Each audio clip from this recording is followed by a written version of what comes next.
Donald Trump. They don't know what to do. It never happened. Well, one thing they are trying to do is they're trying to convince people to go against Donald Trump, because a normal, regular political person that has no concept of what the hell he's doing would let China continue to take $500 billion a year out of our country and rebuild their country. I mean, they were building 29 massive bridges like the George Washington Bridge.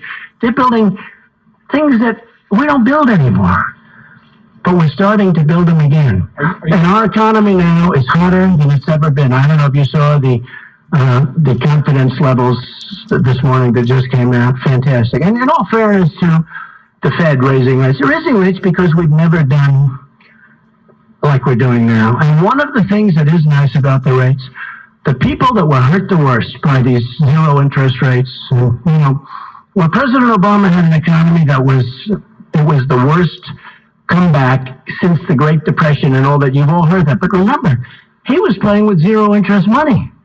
He was playing with funny money. That's easy. I'm playing with fairly expensive money. So when he does that, the people that benefit are people that actually in their whole life, they would save 10, 15, 20% of their salary, put it in the bank. Those people got killed because they put their money in the bank. They were going to live off the interest, and there was no interest. Now those people are starting to get interest. And those are the people, frankly, that deserve to, you know, they did a great job. The people that did it right, the people that did the best job got hurt the most.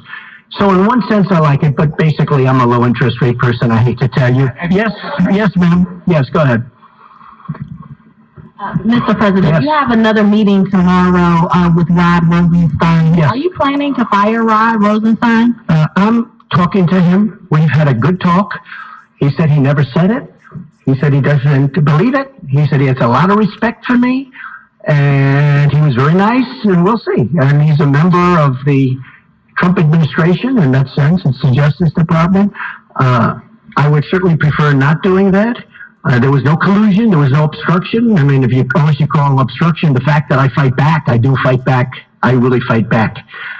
I mean, if you call that obstruction, that's fine. But there's no obstruction. There's no collusion. I'm going to meet with him tomorrow. I may call Rod tonight or tomorrow and ask for a little bit of a delay to the meeting because I don't want to do anything that gets in the way of this very important Supreme Court pick. So I don't want it competing and hurting the decision, one way or the other decision. Again, I want to hear what she has to say, but I don't want to do. So I may delay that. I'm going to see. I don't want to do anything that's going to conflict with that. But my preference would be to keep him and to let him finish up.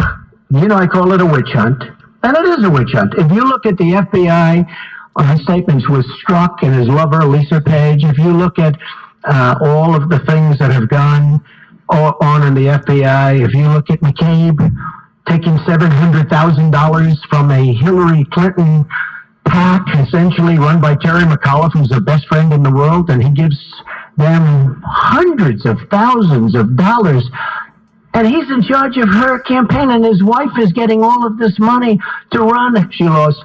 To run. I mean, what's going on? If you look at the horrible statements, like, way to go, Page, great story you put into a newspaper, essentially, now we'll go and investigate that group. It's terrible. We have caught people doing things that are terrible. I would much prefer keeping Rod Rosenstein.